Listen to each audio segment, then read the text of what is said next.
ராமானுஜதயாபாத்திரம் ஞானவைராக்யபூஷணம் ஸ்ரீமத்வேங்கடநாதார்யம் வந்தே வேதாந்ததேசிகம். பேரே உரைகின்ற பிரான் இன்று வந்து பேரேன் என்று என் நெஞ்சு நிறையப் புகுந்தான். காரேழ் கடலேழ் மலையேழ் உலகுண்டும் ஆராவயிற்றானை அடங்கப் பிடித்தேனே. 108 திவ்யதேசங்கள்ல சோழ நாட்டு திருப்பதிகள்ல 6வது திவ்யதேசமாக சொல்லப்படுகிற திருப்பேர் நகர் என்கிற திவ்யதேசத்தினுடைய அனுபவம். இந்த திவ்யதேசத்திற்கு திருப்பேர் நகர் என்பதாக ஆழ்வார்களுடைய மங்களாசாசனம். திருப்பேர், பேர், பேரகம், கோயிலடி, அப்பக்குடத்தான் சந்நிதி அப்படின்னு எல்லாம் பல பெயர்கள் இதற்கு. ஸ்தல புராணத்திலே பலாச வனக்ஷேத்திரம் என்பதாக இந்த க்ஷேத்திரத்தினுடைய பெயர். இந்த திவ்யதேசத்தை பத்தி இப்போது அனுபவிக்க போகிறோம். நேற்றைய தினம் அனுபவித்த திரு அன்பில் திவ்யதேசத்திற்கு அருகே இருக்கக்கூடியதான திவ்யதேசம். இந்த அன்பில் திவ்யதேசத்திற்கும் திருப்பேர் நகர்னு சொல்லக்கூடிய இந்த அப்பக்குடத்தான் கோவிலுக்கும் இடையே கொள்ளிட நதி பாயறது. அன்பில் திவ்யதேசம் கொள்ளிட நதியினுடைய ஒரு கரையில இருக்கு, இன்னொரு கரையில திருப்பேர் நகர் இருக்கு. அன்பில் திவ்யதேசத்திலிருந்து இந்த கொள்ளிட ஆற்றை ஒரு 5 கிலோமீட்டர் தூரம் கடந்தால் திருப்பேர் நகர் திவ்யதேசம் வரும். ஆற்றிலே ஜலம் இல்லாத போது வறட்சி காலத்திலே, அந்த காலத்தில் ஆத்துல இறங்கி ஆத்த கடந்து போய் பெருமாளை சேவிப்பான்னு சொல்றது உண்டு. இந்த 2 பெருமாளும் ஆத்துக்கு இந்த கரையிலும் அந்த கரையிலுமா ஒரே நேர்கோட்டில் இருப்பா அப்படின்னு அந்த திவ்யதேசத்தை அர்ச்சகா சொல்றது வழக்கம். இப்படி ஆச்சரியமான இந்த திவ்யதேசம் ஸ்ரீரங்கத்தை சுத்தி இருக்கக்கூடிய அந்த 6 திவ்யதேசங்களிலே பெருமாள் சயன திருக்கோலத்திலே சேவை சாதிக்கக்கூடிய திவ்யதேசம் இது. ஸ்ரீரங்கம், திருக்கரம்பனூர் என்கிற உத்தமர் கோயில், திரு அன்பில், திருப்பேர் நகர் என்கிற இந்த திவ்யதேசம், இந்த 4 திவ்யதேசங்களிலும் பெருமாள் ஆச்சரியமாக சயனம் சாதித்துக் கொண்டு, சயன சேவை சாதித்துக் கொண்டு நாகத்தனையிலே பள்ளி கொண்டு சேவை சாதிக்கிறான் பெருமாள். அப்படி தன்னுடைய தன்னிகர் இல்லாத ஒப்பற்ற சயன திருக்கோல அழகை காட்டக்கூடியதான திவ்யதேசம் இது. அடியன் ஏற்கனவே சொல்லியிருந்தது போல 4 பெருமாளும் சயன பெருமாள் தான் அப்படின்னாலும் ஒரு பெருமாளுக்கு ஒரு தனித்தன்மை உண்டு. எல்லாம் படுத்துட்டு இருக்கிற பெருமாள் தானே, ஆதிசேஷன் பேர்ல சாதாரணமா படுத்துட்டு இருக்க போறா அவ்வளவுதானே அப்படின்னா அப்படி இல்ல. ஒரு பெருமாளுக்கும் ஒரு விதமான அழகு அந்த பெருமாளை சேவிக்கிறச்ச நமக்கு ஏற்படக்கூடிய அனுபவம். ஸ்ரீரங்கநாதனோ திருப்பார்கடல்ல இருந்து தோன்றிய பெருமாள், ஸ்வயம்பு. ஸ்வயம்பு கஷேத்திரங்களை, ஸ்வயம்யக்த கஷேத்திரங்களை குறிப்பிடுகிற போது ஸ்ரீரங்கத்தை ஸ்வயம்யக்த கஷேத்திரமா கொள்றோம். அந்த விமானத்தோடு கூட எம்பெருமான் க்ஷீராப்தியிலிருந்து திருப்பார்கடல்ல இருந்து ஸ்வயம்புவா தோன்றியபடினாலே ஸ்வயம்யக்தம் அப்படின்னு கொண்டாடுறோம். ஆகையினால அந்த பெருமாளை சேவிக்கிறச்ச வாசுதேவோ பகவான் சாட்சாத் ரங்கேஷயா அப்படின்னுட்டு அவன் சாட்சாத் பரமபதநாதன் தான், திருப்பார்கடலிலே பள்ளி கொண்டவன் தான் அப்படின்னு அவனுடைய பரத்துவத்தை காட்டக்கூடியதான திருமேனி. ரங்கநாதரை சேவிக்கிறச்ச ஒருவேளை வைகுண்டத்துல இருக்கிற பெருமாள் சயனிச்சுட்டு இருந்தா இப்படிதான் இருக்குமோ, திருப்பார்கடல்ல பெருமாள் இப்படிதான் சயனிச்சுட்டு இருப்பாரோ, இப்ப நாம பெருமாளுடைய அர்ச்சாவதாரம்னு சொல்லக்கூடிய விக்கிரக திருமேனியை சேவிக்கிறோமா இல்ல பெருமாளை நேரையே சேவிக்கிறோமா அப்படின்னு சொல்கிறது போல அப்படி ஜொலிக்கக்கூடிய ஒரு நேர சேவிக்கக்கூடியதான விபவாவதாரத்தை போல பரத்துவம் தெரியும் பெருமாளுடைய திருமேனியிலே, திருமுக மண்டலத்திலே. நாம் இப்ப வைகுண்டத்துல தான் இருக்கோம், க்ஷீராப்தியில தான் இருக்கோம், சாட்சாத் பெருமாள் நம்ம கண்ணு முன்னால படுத்துட்டு இருக்கான், பெருமாளை நேர சேவிக்கிறோம் அப்படின்ற மாதிரி நமக்கு எம்பெருமானுடைய அந்த தேஜஸ், அந்த பரத்துவம் என்பது அந்த திருமேனியில தெரியும். ஆகையினாலே அங்கே எம்பெருமானை பரமபதநாதனாக அனுபவிக்கக்கூடிய, பரம்பொருளாக அனுபவிக்கக்கூடிய அனுபவம் ஸ்ரீரங்கத்திலே. அதே அருகில இருக்கக்கூடிய திருக்கரம்பனூர்னு சொல்லக்கூடிய உத்தமர் கோவிலுக்கு போய் பெருமாளை சேவிச்சோமானா அங்கே பெருமாள் உத்தமனா புருஷோத்தமனா சயனிச்சுட்டு இருக்கான். அந்த பெருமாள் சரியான கல்யாண வயதை உடைய ஒரு இளைஞனை போல, கல்யாண மாப்பிள்ளையாக இருக்கக்கூடிய இளைஞன் எப்படி திட்டமான உடல்வாகுவோட இருப்பானோ அந்த மாதிரி ஒரு மணமகனை ஒத்த அழகோட பெருமாள் அங்கு சயனிச்சுட்டு இருக்கார். ஸ்ரீரங்கத்திலே அழகிய மணவாளன் என்று அழகிய மாப்பிள்ளையாக நிற்கக்கூடிய உற்சவர் உறையூர் என்கிற திவ்யதேசத்திலே அதே பெயரோடு அழகிய மணவாளனாக கமலவள்ளியினுடைய நாயகனாக கல்யாண கோலத்திலே மூலவராக நிற்கக்கூடிய அந்த பெருமாள் அவர்தான் இந்த திருக்கரம்பனூர்னு சொல்லக்கூடிய உத்தமர் கோயிலிலே அழகிய மாப்பிள்ளையாக திருவனந்தாழ்வான் மீது சயனித்துக் கொண்டிருக்கிறாரோ படுத்துட்டு இருக்காரோ அப்படின்னு நமக்கு தோணும். அப்பேற்பட்டதான அனுபவம் அந்த புருஷோத்தமன் என்கிற பெருமாளிடத்திலே உத்தமர் கோயில் திவ்யதேசத்திலே. இதுவே திரு அன்பில்னு சொல்லக்கூடிய திவ்யதேசத்திலே போய் சுந்தரராஜன் சொல்லக்கூடிய வடிவழகிய நம்பியை சேவித்தோமானால் பிரம்மாவினுடைய கர்வத்தை அடக்குவதற்காக பெருமாள் பிரம்மாவிற்கு புத்தி புகட்டுவதற்காக லோகத்துல நீதான் அழகுன்னு நினைச்சுக்காத, நீ படைக்கிற உலகம், நீ சிருஷ்டி பண்ணக்கூடிய பொருட்கள் இதெல்லாம் தான் அழகுன்னு நினைச்சுக்காத, அதை காட்டிலும் அழகை என்னாலே சிருஷ்டி பண்ண முடியும், உன்னை காட்டிலும் நீ சிருஷ்டி பண்ணின எல்லா வஸ்துக்களை காட்டிலும் சிருஷ்டி பண்ண போற எல்லாவற்றை காட்டிலும் கூட நானே அழகன் பேரழகன் என்பதை பிரம்மாவுக்கு பெருமாள் இங்கே உபதேசம் பண்ணினான். அது மட்டுமல்லாமல் நீ இன்னும் என்னுடைய வடிவழக முழுசா பார்த்ததில்லை, யார் யார் என்னை எப்படி சேவிக்கிறார்களோ அவளுக்கு தகுந்தபடி அவ அனுபவத்துக்கு தகுந்தபடி அவளாலே ஜீர்ணிச்சு கொள்ளக்கூடிய அளவுக்கு தான் நான் என்னுடைய அழகை காட்டுறேன் எல்லாருக்கும். நிஜமாவே முழுசா பெருமாள் அவனுடைய அழகை காட்டினான்னா நம்மளால தாங்க முடியாது. பெருமாளுடைய முழு அழகென்ன, பெருமாளுடைய முழு தேஜஸ் என்ன, அதெல்லாம் நம்மளால தாங்கிக்க முடியாது. எப்படியானா நன்னா தகதகான்னு தகிச்சுட்டு இருக்கிற சூரியனை நேர பார்த்தா கண்ணு கூசுறதோ அந்த மாதிரி பெருமாளுடைய அழகு வெள்ளம்னு சொல்லக்கூடிய அந்த தேஜஸோ இல்ல பெருமாளுடைய சௌந்தரியம்னு சொல்லக்கூடிய ரூப சௌந்தரியம்னு சொல்லக்கூடிய அந்த வடிவழகோ முழுசா நாம சேவிச்சோமானா நம்மளால தாங்க முடியாது. நாம எல்லாம் சாதாரணமான மனுஷா தானே, நம்மால தாங்க முடியாது. சரி, தேவர்களாலே கூட தாங்க முடியாதான். தேவர்களிலே முதலாம் தேவன் சொல்லக்கூடிய எம்பெருமானாலே படைக்கப்பட்ட தேவர்களில் முதலாம் தேவன் சொல்லக்கூடிய பிரம்மா இருக்கிறானே, சதுர்முகன், சாட்சாத் பெருமாளுடைய நேர்குமாரன் சொல்லப்படக்கூடிய பிரம்மா இருக்கிறானே, அவன் கூட எம்பெருமானுடைய நிஜமான அழகை வடிவழகை முழு தேஜஸை ஜீர்ணித்துக் கொள்ள முடியாமல் தாங்க முடியாமல் திணறினான் திண்டாடினான் அப்படின்னு வராக புராணத்திலே திருவேங்கடமுடையான் விஷயமாக வரக்கூடிய இடத்திலே சொல்லப்பட்டது. திருவேங்கடமுடையானுக்கு நாள்தோறும் அர்ச்சனை பண்ணுகிற அஷ்டோத்தரத்திலே ஒரு அஷ்டோத்திர நாமாவளியான பிரம்மாதி தேவ துர்தர்ஷ விஸ்வரூபாய ஸ்ரீவேங்கடேஷாய நமஹா என்கிற ஒரு நாமாவளி.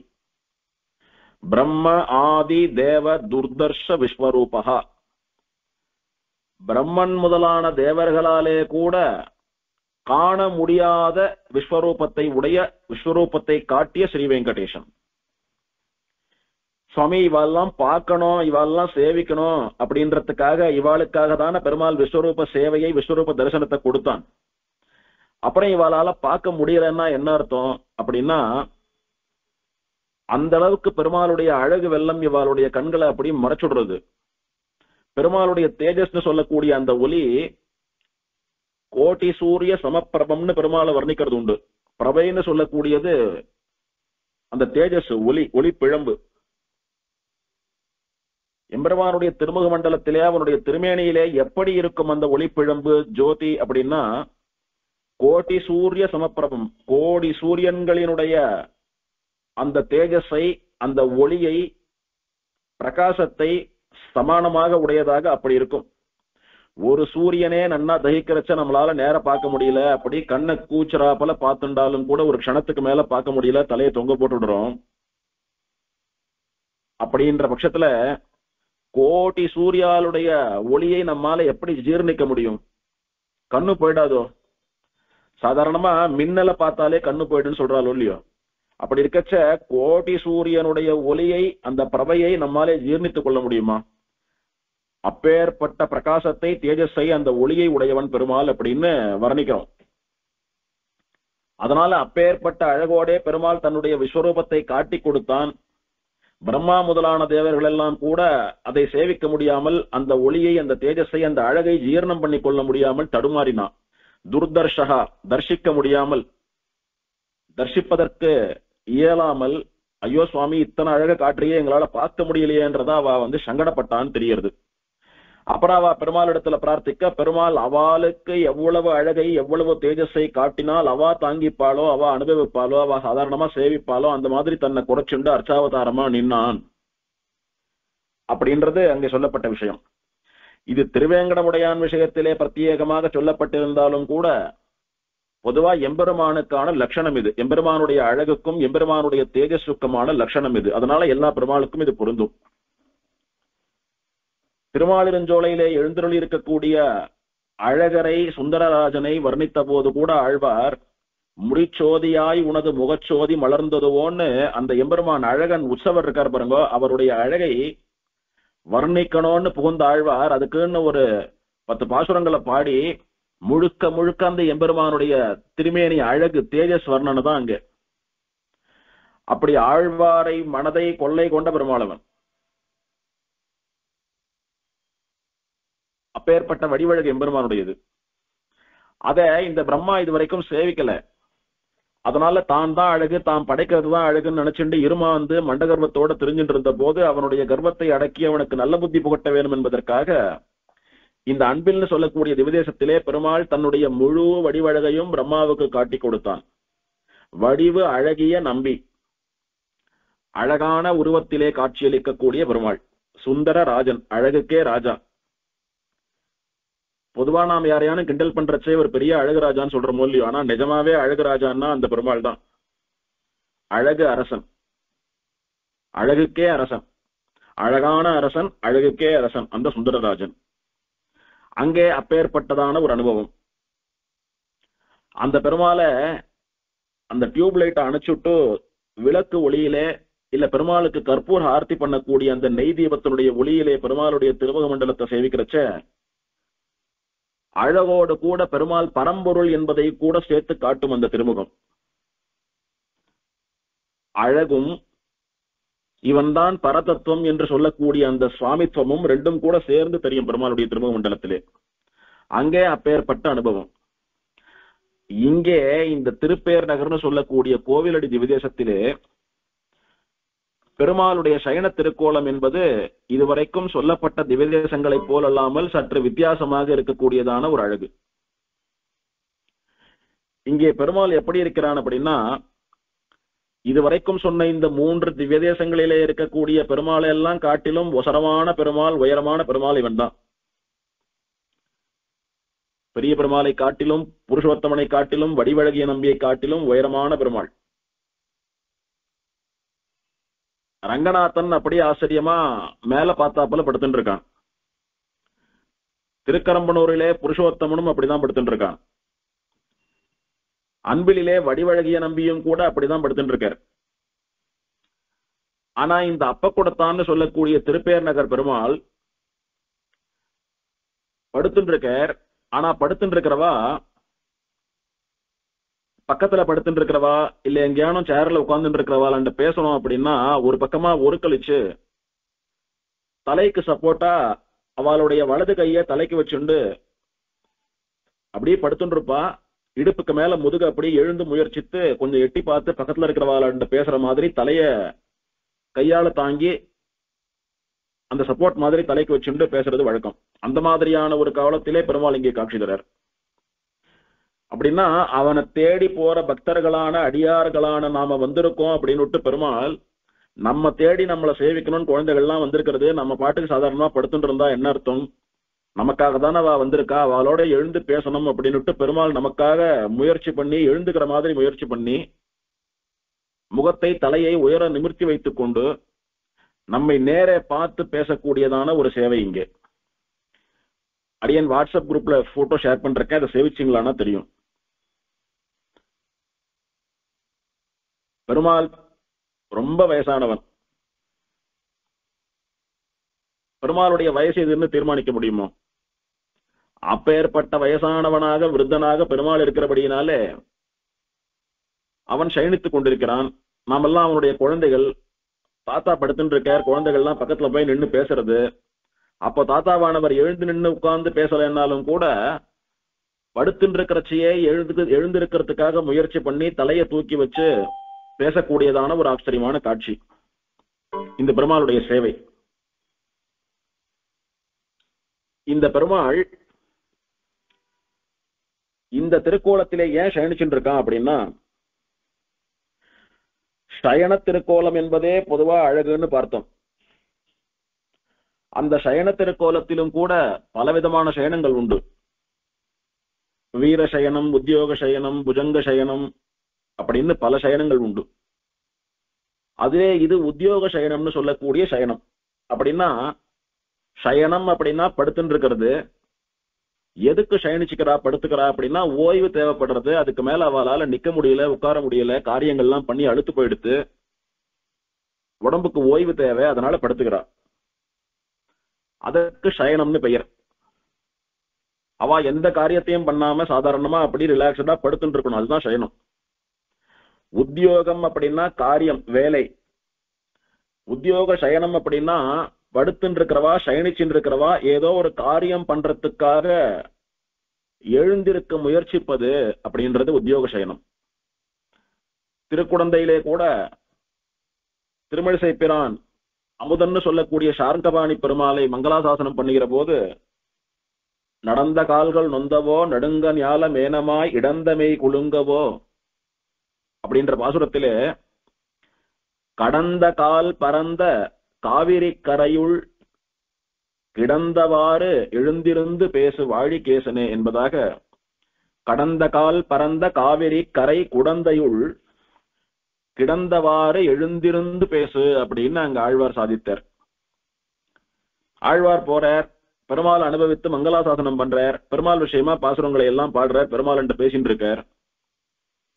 பெருமாள் ஆழ்வாரோட விளையாடி பார்க்கணும் அப்படின்னு ஆசையா என்ன பண்றான், உடனே பேசிட்டா ஒரு பாசுரத்தோட போயிடும், ஆழ்வார் நிறைய பாடுவாரா என்னமோ, எடுத்த உடனே பேசி பதில் கொடுத்து பாசுரங்கள் ஆழ்வாருடைய அனுபவம் இதையெல்லாம் நாம பெறாம குறைச்சிக்க வேண்டாம், அதனால பேசாம அப்படி தூங்குறாப்புல தூங்குவோம், படுத்துட்டு இருக்கிறப்பல பேசாம இருப்போம், ஆழ்வார் என்ன பண்றாருன்னு பார்க்கலான்னு பெருமாள் தன்னுடைய லீலையை பண்றான். இங்க ஆழ்வார் அவன்கிட்ட பேசிட்டே வரார், சுவாமி ஏன் படுத்துட்டு இருக்கே நீ?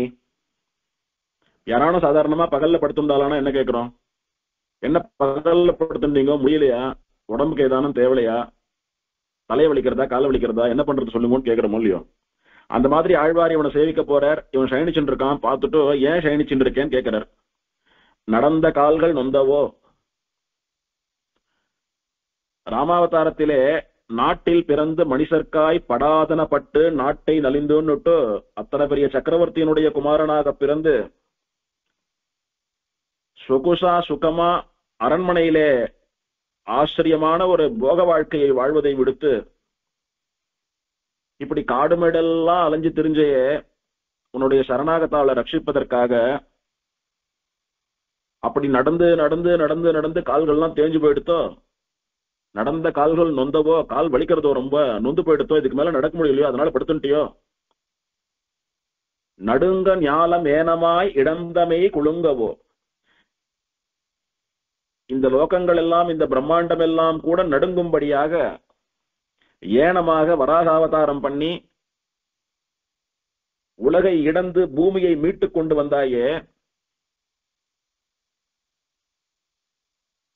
அப்படி உன்னுடைய சரீரம் குலுங்கித்த போது அவ்வளோ பெரிய வராகம், அத்தனை பெரிய மகாவராகம்னு சொல்லக்கூடிய உன்னுடைய திருமேனி குலுங்கும்படியாக நீ இடந்து பூமி பிராட்டியை மீட்டுக் கொண்டு வந்தாய் அல்லவா, அப்பொழுது உன்னுடைய திருமேனி எவ்வளவு குலுங்கித்து, அதனால ஒரு வாட்டமோ அதனால ஒரு டயர்ட்னஸோ முடியாம படுத்துட்டு இருக்கியோ. சாதாரணமா நாம எல்லாம் ஏதான ஒரு செடி நடுறதுக்கோ இல்ல ஏதான ஒரு பந்தக்கால் நடுறதுக்கோ கடப்பாறையை கொண்டு பூமியை தோன்றச்ச ஒரு 2 அடி 3 அடி தோண்டினோமானாலே நமக்கு வேர்வை எல்லாம் வந்துடும், கொஞ்சம் சிரமமா இருக்கும். ஆனா பாதாள லோகம் வரைக்கும் இடந்து போய் பூமி பிராட்டியை மீட்டு கொண்டு வந்தான் அல்லவா வராகன். அப்ப அவனுடைய அவ்வளோ பெரிய சரீரம் எப்படி குலுங்கி இருக்கும். சாதாரணமா 5 அடி 6 அடி இருக்கிற மனுஷனுக்கே உடம்பு இந்த இடர்தல்னு சொல்லக்கூடிய தோண்டக்கூடிய காரியத்தை பண்ணா வேர்த்து போறது, டயர்டா இருது, பூமியை தோன்றதுன்றது அத்தனை கஷ்டமா இருக்கு.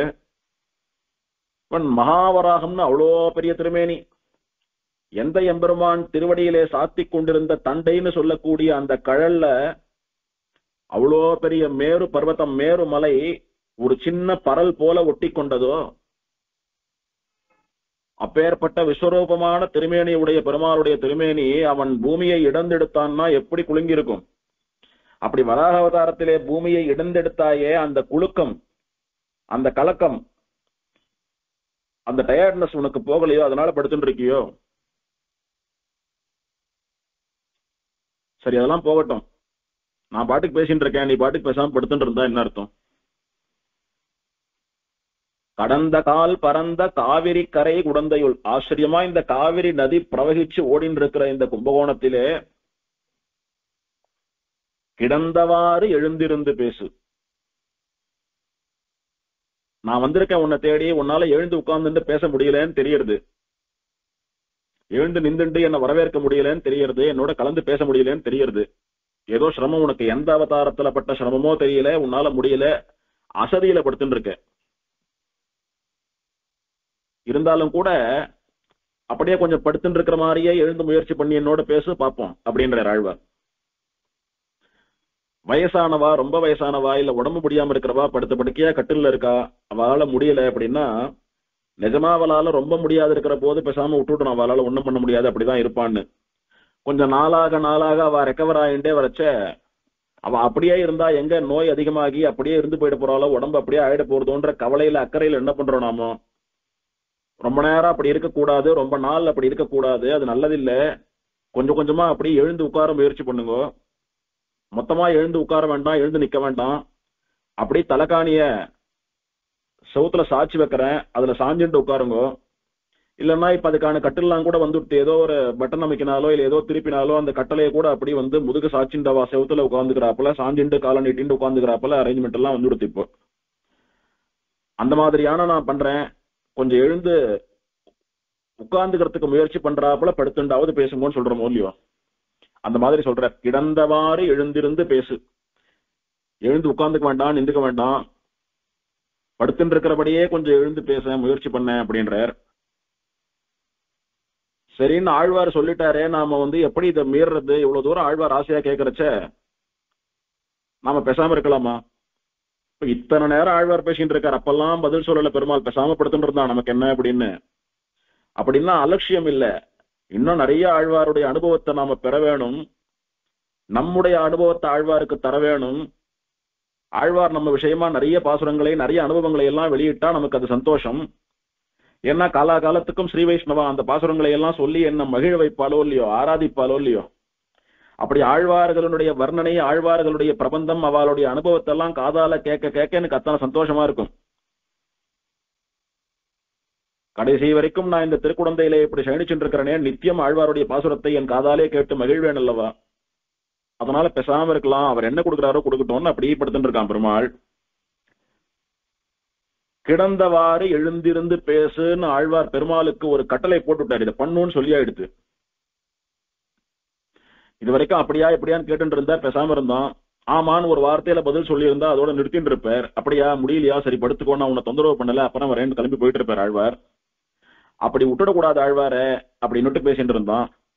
இப்ப எழுந்திருந்து பேசுன்னு ஒரு காரியம் பண்ணுன்னு ஆழ்வார் நியமிச்சுட்டார், கட்டளை போட்டுட்டார் ஆழ்வார்.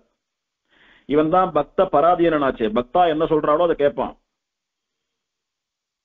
இவன் சர்வ சுதந்திரனாக எல்லாவற்றையும் தன் இஷ்டப்படி பண்ணக்கூடியவனாக இருந்தாலும் கூட, இவனை மட்டுமே வேண்டக்கூடிய, இவனிடத்திலே கூட இவனை தவிர வேறு எதையும் கேட்காத உண்மையான பக்தர்கள், மெய்யடியார்களிடத்திலே இவனுக்கு அத்தனை ஆசை, ஆழ்வார்களிடத்திலே, ஆச்சாரியர்களிடத்திலே.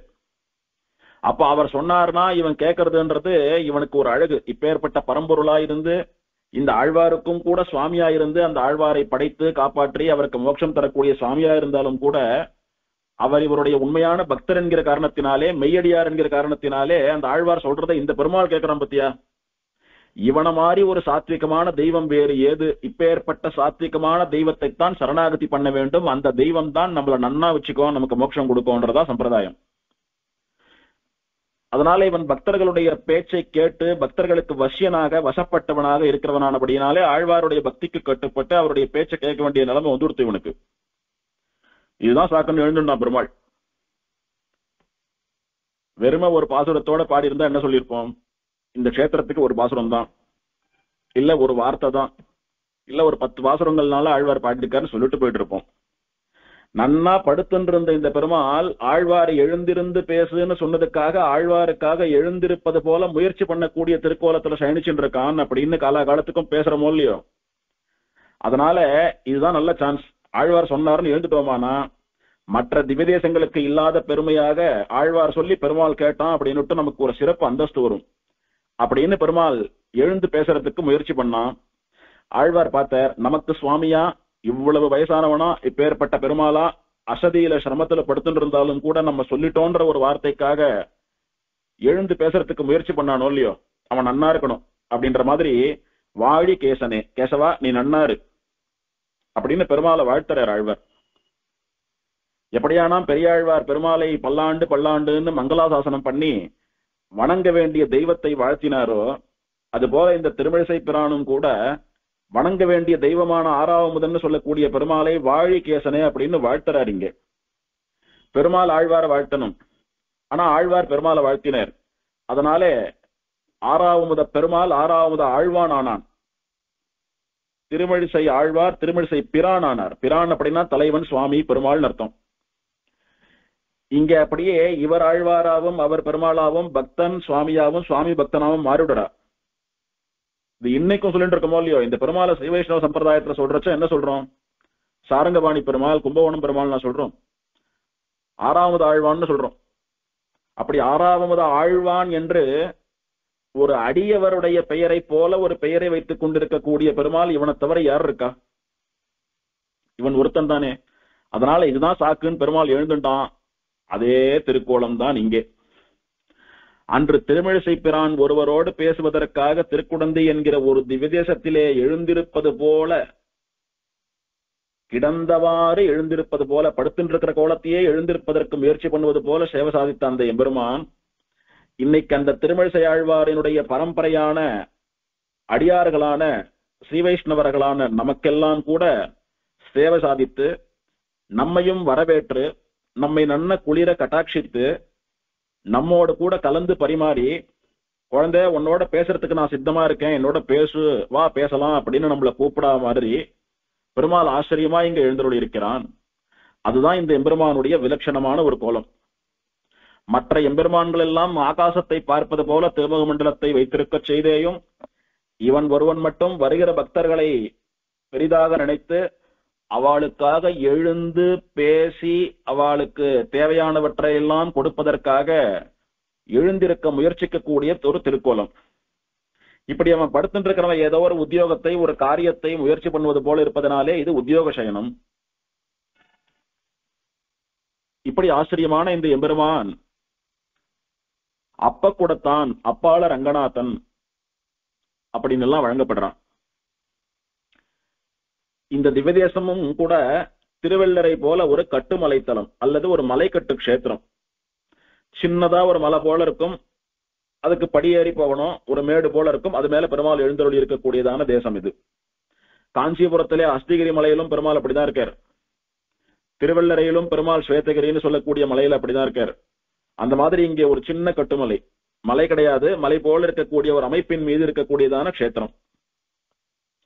இந்த கஷேத்திரமும் கூட ஸ்ரீரங்கத்துக்கு முன்னாலேயே தோன்றிய கஷேத்திரம் அப்படின்னு ஸ்தலபுராணம் சொல்றது. அதனாலதான் இந்த ஊருக்கு கோயில் அடின்னு பேர் வந்ததுன்றா. கோயில் அப்படின்னா ஸ்ரீரங்கத்தை குறிக்கும்.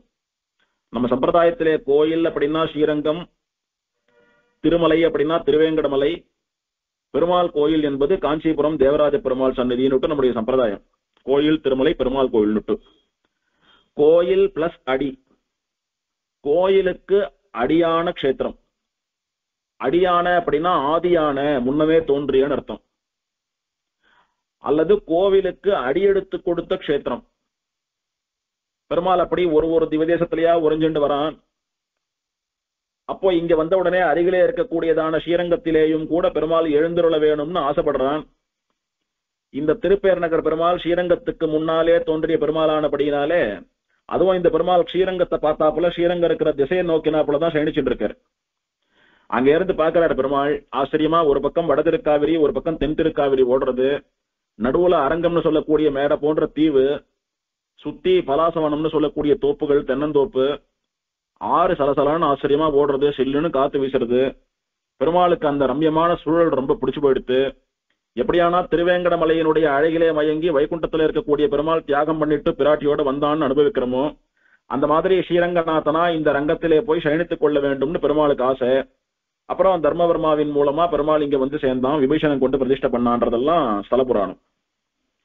அப்படி பெருமாள் கோயிலிலே எழுந்தருள்வதற்கு அடியாக இருந்த அடியெடுத்து கொடுத்த ஸ்தலம் அப்படின்றதுனாலே கோயிலடி, கோவிலடி அப்படின்னு இந்த ஊருக்கு பெயர் வந்தது அப்படின்னு கர்ண பரம்பரையா சொல்றது உண்டு. இது பஞ்சரங்க கஷேத்திரங்கள், பஞ்சரங்க ஸ்தலங்கள்னு சொல்லக்கூடிய 5 ரங்கநாத கஷேத்திரங்களிலே ஒன்று, அல்லது 5 ரங்க கஷேத்திரங்களிலே ஒன்று. ரங்கம் அப்படின்னா மேடை, மணல் திட்டு போல இருக்கக்கூடியதான ஒரு நாட்டிய அரங்கம் போன்ற மேடை, மேடான பகுதி.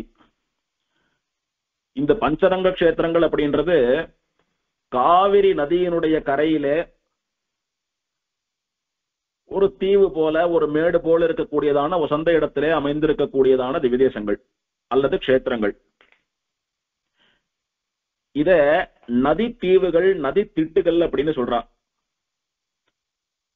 இப்ப பொதுவா ஒரு ஏரியோ ஒரு குளமோ இருக்கு, நடுவுல வந்து ஒரு சின்ன மேடு போல இருக்கு, அங்க மணல் மேடு போல இருக்கு அப்படின்னா அதை மணல் திட்டுன்னு சொல்றது வழக்கம். அது அந்த குளத்துல இருந்து ஒரு மலை போல இருக்கும், எல்லாம் மூழ்கி போயிடுத்து, மேல கொஞ்ச பாகம் மட்டும் ஜலத்துல மூழ்காம நம்ம கண்ணுக்கு தெரியறது. அப்ப நாம என்ன சொல்றோம், அதை மணல் திட்டுன்னு சொல்றோம். அது மேல துணி அதெல்லாம் வச்சுக்கிறது வழக்கம், அந்த மாதிரி குளத்துல போய் குளிக்கிறவா. அந்த மாதிரி இத வந்து நதி திட்டு அப்படின்னு சொல்றான். நதி திட்டு அப்படின்னா நதியில ஜலம் போயிட்டு இருக்கு, நடுவுல ஒரு இடம் மட்டும் மேடா இருக்கு, அங்க உட்கார்ந்துக்கலாம், ஏதாவது பொருளை வச்சுக்கலாம், இல்ல துவைச்ச துணியை வைக்கலாம், அந்த மாதிரியான ஒரு இடம். அல்லது நதி தீவு. பொதுவா தீவுன்னு சொல்லக்கூடியது சமுத்திரத்துக்கு இடையிலே இருக்கக்கூடியதான மேடு. ஒரு சமுத்திரம், கடல், சுத்தி ஜலம் அப்படியே பிரவாகமா போறது, அலையா அப்படியே அடிக்கிறது ஜலம், நடுவுல ஒரு இடம் மட்டும் அப்படியே மலை போல ஒரு மேடு போல இருக்கு, அத தீவு, ஐலாண்டுன்னு சொல்றோமோ இல்லையோ, அந்த மாதிரி இது வந்து அது கடல் தீவு, இது நதி தீவு. சுத்தி காவிரி நதி ஓடுறது, நடுவுல வந்து இடம் போல இருக்கு, தீவு போல இருக்கு, அதனால நதி தீவுன்னு சொல்றோம். இது ரங்கம் அப்படின்னா 6 2 பிரியிற இடத்துல நடுவுல இருக்கக்கூடிய மேடான பகுதி அப்படின்னு தமிழ் இலக்கணக்காரா அர்த்தம் சொல்றான். சுத்தி காவிரி ஆறு ஓடுறது, 2 3 4 பிரியறது, நடுவுல இருக்கக்கூடிய மேடு, அது ரங்கம். அந்த அர்த்தத்திலே பஞ்ச ரங்கஸ்தலங்கள் அப்படின்னுட்டு காவிரி கரையிலே, மணல் திட்டிலே, நதி தீவிலே இருக்கக்கூடியதான ஒரு 5 கஷேத்திரங்கள். அந்த 5 எது எது அப்படின்னா ஆதிரங்கம், அதாவது ஸ்ரீரங்கப்பட்டினம். ஆதிரங்கம்னு சொல்லக்கூடியது இந்த 5 தேசங்களிலே முதலே தோன்றியதான ஸ்ரீரங்கம், ஸ்ரீரங்கப்பட்டினம். அது கர்நாடக மாநிலத்திலே மைசூர் அருகே இருக்கக்கூடியதான ஸ்ரீரங்கப்பட்டினம். அடுத்தது அப்பாளரங்கம். அப்பாளரங்கம் என்பது இப்போது நாம் அனுபவித்துக் கொண்டிருக்கக்கூடிய கோயிலடி என்கிற திருப்பேர் நகர் திவ்யதேசம். அப்பாளரங்கம் அப்படின்ற வார்த்தைக்கு என்ன அர்த்தம் இருக்கும் அப்படின்னு யோசித்து பார்த்தா, இப்போதுதான் மொழி வாரியா மாநிலத்தெல்லாம் பிரிச்சிருக்கா. தமிழ் பேசக்கூடிய தேசம் தமிழ்நாடு, தெலுங்கு பேசக்கூடிய தேசம் ஆந்திரா. அது கூட இப்ப ஆந்திரா தெலுங்கானான்னு 2 பிரிஞ்செடுத்து, இன்னும் கொஞ்ச நாள் கழிச்சு போனா தெலுங்கானா, ஆந்திரா, ராயலசீமான்லாம் பிரியும். இப்படி மொழி வாரியா மாநிலங்கள் பிரிக்கப்படுவதற்கு முன்னாலே 30 கோடி முகமுடையால், உயிர் மொய்ப்புற ஒன்றுடையால், செப்பு மொழி 18 எனில் சிந்தனை ஒன்றுடையால் அப்படின்னு பாரதியார் பாடினார், பாரத மாதாவை குறித்து பாடுற போது. அப்ப பாரதியார் பாடின போது இந்தியாவினுடைய ஜனத்தொகை, பாரதத்தினுடைய ஜனத்தொகை 30 கோடி இருந்ததாம். செப்பு மொழி 18 18 பாஷை பேசக்கூடிய மனுஷா இருந்தாலாம். இந்த பாஷை பேசுறவா இங்கதான் இருப்பா, இன்னொரு பாஷை பேசுறவா அங்கதான் இருப்பா, இவ அங்க வரமாட்டா, அவ இங்க போமாட்டான்ற கட்டுப்பாடெல்லாம் அப்போ இல்ல. மொழியை வைத்து அரசியல் பண்ணக்கூடியதெல்லாம் அப்போது கிடையாது. எல்லோரும் ஒற்றுமையா கலந்துதான் இருந்தா. செப்பு மொழி 18 பேசக்கூடிய பாஷை 18 பாஷை உண்டு இந்த பாரத தேசத்திலே. ஆனாலும் கூட சிந்தனை ஒன்றுடையால், யாருக்கும் அடிச்சுக்கல புடிச்சுக்கல, தமிழ்காரா தெலுங்காரா கன்னடக்காரான் யாரும் அடிச்சுக்கல, ஒற்றுமையா இருந்தான் அப்போ பாரதியார் தெரிவிக்கிறார். அதனால எல்லா பாஷை பேசக்கூடிய மக்களும் கலந்திருந்தா, குறிப்பா ஸ்ரீ வைஷ்ணவ சம்பிரதாயத்திலே ஒரு 100 வருஷங்களுக்கு முன்னாலே 50 வருஷத்துக்கு முன்னாலே போட்ட நிறைய புஸ்தகங்கள்லாம் தெலுங்குல இருக்கு. அதனாலே தெலுங்கு கூட நம்முடைய சம்பிரதாயத்திலே இப்போது எப்படி தமிழ் சம்ஸ்கிருதம் ரெண்டுத்தையும் பிரதானமா கத்துக்கிறோமோ அந்த மாதிரி தெலுங்கு கூட கத்துண்டாதான் நிறைய புஸ்தகங்களை வாசிக்க முடியும் அப்படின்னு ஒரு காலகட்டம் இருந்தது. அப்போ எழுந்தருள் இருந்த மகாவித்வான்கள்லாம் தெலுங்கு எழுத படிக்கிறதுக்கு கூட தெரிஞ்சுட்டு இருந்தா. அதனால இந்த அப்பாள ரங்கம் என்பது அந்த மாதிரி தெலுங்கு பேசக்கூடிய பக்தர்களாலே ஏற்பட்ட பெயராக இருக்கும்னு தோன்றது. அப்பாள ரங்கம், அப்பாள அப்படின்னா அப்பங்கள்னு அர்த்தம். அப்பம் சாப்பிடுற மொழி அப்பம். பெருமாள் இங்கே அப்பக்குடத்தை அணைத்துக் கொண்டு அந்த அப்பத்தை சாப்பிட்டுக் கொண்டு படுத்துக் கொண்டிருக்கிறபடினாலே அப்பங்கள் நிறைந்த ரங்கம் அப்படின்னுட்டு அப்பாள ரங்கம் அப்படின்னுட்டு தெலுங்கு பாஷையில வந்த பேருன்னு தோன்றது. இது தவிர இந்த பேருக்கு ஒரு அர்த்தமும் எங்கேயும் சொல்லப்படல. அடுத்தது மத்திய ரங்கம்னு சொல்லக்கூடிய ஸ்ரீரங்கம் பெரிய கோயில். 4வது சதுர்த்த ரங்கம்னு சொல்லக்கூடிய திருக்குடந்தை 6வது ஆழ்வான் சந்நிதி. 5வது பஞ்சரங்கம்னு சொல்லக்கூடிய திரு இந்தலூர் பரிமள ரங்கநாதன் சந்நிதி. நன்னா பாருங்க, ஆதிரங்கம்னு சொல்லக்கூடிய ஸ்ரீரங்கப்பட்டினத்திலே காவிரி நதி ஓடுறது. அந்த காவிரி நதியினுடைய தீரத்திலே ஒரு மணல் திட்டிலே தான் அங்கே ஸ்ரீரங்கப்பட்டினம் பெருமாள் ஆதிரங்கம் பெருமாள் சேவை சாதிக்கிறார். இந்த திருப்பேர் நகரம் கூட சுத்தி 2 பக்கமும் காவிரி ஓடுறது, நடுவுல பெருமாள் எழுதிருக்காருன்னு பாக்குறோம். ஸ்ரீரங்கம் சொல்லவே வேணாம், ரங்கம்னு பேரே வந்துடுத்ததுக்கு. 2 பக்கமும் நதி ஓடுறது காவிரி. கும்பகோணத்திலும் காவிரி ஓடுறது. காவிரி கரை குழந்தையுள் கிடந்தவாறு எழுந்திருந்து பேசுன்னு காவிரி கரையில இருக்கக்கூடிய கும்பகோணத்துலதான் பெருமாள் படுத்துட்டு இருக்கான். ஆழ்வார் சர்டிபிகேட்டை கொடுத்துட்டார். திரு இந்தலூர்லயும் காவிரி ஓடுறது. ஐப்பசி மாசம் துலா ஸ்நானம் பண்ணணும்னு காவிரியில தீர்த்தமாடணும்னு சொல்றமே, பெரும்பாலும் எல்லோரும் ஸ்ரீரங்கத்துக்கு போறது வழக்கம் தீர்த்தமாடுறதுக்கு. முடியாதவா அவாளுக்கு எது சௌகரியமோ அவா இருக்கிற இடத்துல இருந்து எது பக்கத்துல இருக்கோ அந்த காவிரியில போய் தீர்த்தமாடுறதுன்றது வழக்கம். அதுல ஸ்ரீரங்கத்துக்கு அடுத்தபடியா போகக்கூடிய ஊரா இந்த திரு இந்தலூர்னு சொல்லக்கூடிய பரிமள ரங்கநாதன் சேவை சாதிக்கக்கூடிய ஊர் தான் இருக்கு. அங்கதான் முடவன் முழக்கு, கடை முழுக்கு அந்த மாதிரி எல்லாம் அங்கதான் போய் தீர்த்தமாடுறா ஸ்ரீரங்கத்துக்கு அடுத்தபடியா. இப்படி ஆச்சரியமா காவிரி பாய்ந்து காவிரிக்கு நடுவே இருக்கக்கூடிய ரங்கத்திலே பெருமாள் எழுந்தருளி இருக்கக்கூடிய திவ்யதேசங்கள் அல்லது கஷேத்திரங்கள் 5, அத பஞ்சரங்க ஸ்தலங்கள்னு சொல்றோம். அதிலே ஒன்று இந்த திருப்பேர் நகர்னு சொல்லக்கூடிய அப்பாள ரங்கம். இங்கே பெருமாள் மூலவருக்கு அப்பக்குடத்தான் அப்படின்னு திருநாமம். ஒரு பெரிய குடத்தை பெருமாள் அப்படி சேர்த்து அணைச்சுண்டு, பெண்கள் எப்படியானா அந்த காலத்துல ஆறு குளம் போன்ற நீர்நிலைகள்ல இருந்து ஜலத்தை எடுத்துட்டு வரதுக்காக பெரிய குடங்களை இடுப்பிலே வைத்து அணைத்தவாறு போய் தீர்த்தத்தை எடுத்துட்டு வருவாளோ, வரச்சா அவ்வளோ பெரிய குடத்தை அப்படியே இடுப்புல சேர்த்து அணைச்சுண்டு தீர்த்தத்தோட நடந்து வருவாளோ, அந்த மாதிரி பெருமாள் ஒரு பெரிய குடம் நிறைய அப்பத்தை அடுக்கி வச்சுண்டு, எனக்கு ரொம்ப பிடிக்கும், எப்ப வேணாலும் எடுத்து சாப்பிட்டுட்டே இருப்பேன் அப்படின்ற மாதிரி அந்த அப்பத்திடத்துல ஆசையா பெருமாள் அந்த அப்பக்குடத்தை சேர்த்து அணைத்து கொண்டு படுத்திருப்பது போல ஒரு காட்சி. அதனாலே அப்பக்குடத்தை அணைத்து படுத்தவனானபடியினாலே அப்பக்குடத்தான் அவனுக்கு திருநாமம். ஆழ்வார் அவனை மங்களாசாசனம் பண்றச்ச நம்மாழ்வார் ஆறாவயிற்றான் அப்படின்னார். ஆறாவயிற்றான் அப்படின்னா எவ்வளவு சாட்டம் போரலையாம் பெருமாளுக்கு. குடு குடு குடுன்னு நிறைய சாப்பிடுறானா, எவ்வளவு சாட்டம் போரலையாம் பெருமாளுக்கு. அதனால ஆறாவயிற்றான். அப்பாள ரங்கநாதன் அப்படின்னு எல்லாம் பெருமாளுக்கு திருநாமம். இங்கே பெருமாள் புஜங்க சயனம், அதாவது புஜங்கம்னா சேஷன், ஆதிசேஷன், அவன் பேர்ல படுத்துட்டு இருக்கிற பெருமாள். படுத்துட்டு இருக்கிற கோலத்துல எழுந்திருந்து பேசுவதற்கு முயற்சிப்பது போல உத்தியோகம் பண்ணக்கூடிய உத்தியோக சயனம் இது. பெருமாளுக்கு பக்கத்திலே உபமன்யுன்னு சொல்லக்கூடியவர் கையை கூப்பிட்டு சேவிச்சுட்டு இருக்கார். அவருக்கு அனுகிரகம் பண்ணுவது போல பெருமாள் அவர் தலை பக்கமா வலது கையை வைத்து ஒரு அப்பக்குடத்தையும் அணைத்தவாறு சயனிச்சுட்டு இருக்கார் பெருமாள். மேற்கு பார்த்த மாதிரி பெருமாளுடைய திருமுக மண்டலம், மேற்கு பார்த்த பெருமாள் இவர். உற்சவருக்கு அப்பாள ரங்கநாதன், அப்பாள ரங்கசுவாமின்னு எல்லாம் பெயர். தாயாருக்கு கமலவல்லி, இந்திராதேவின்னு திருநாமம். விமானம் இந்திர விமானம். தீர்த்தம் இந்திர புஷ்கரணி, கொள்ளிடம் நதி. ஸ்தல விருட்சம் பலாசமரம். தமிழ்ல புரசை மரம்னு சொல்லக்கூடிய பலாச விருட்சம். பெருமாள் இந்திரனுக்கு, உபமன்யுவுக்கு, பராசரருக்கு இவாளுக்கெல்லாம் பிரத்யட்சமா சேவை சாதித்தான். ஸ்ரீபாஞ்சராத்திர ஆகம ரீதியிலே திருவாராதனங்கள் உற்சவங்கள்லாம் நடைபெறக்கூடிய க்ஷேத்திரம் இது. மங்களாசாசனம்னு பார்த்தா திருமிழிசை பிரான் நான்முகன் திருவந்தாதியிலே ஒரு பாசுரத்தாலே மங்களாசாசனம்.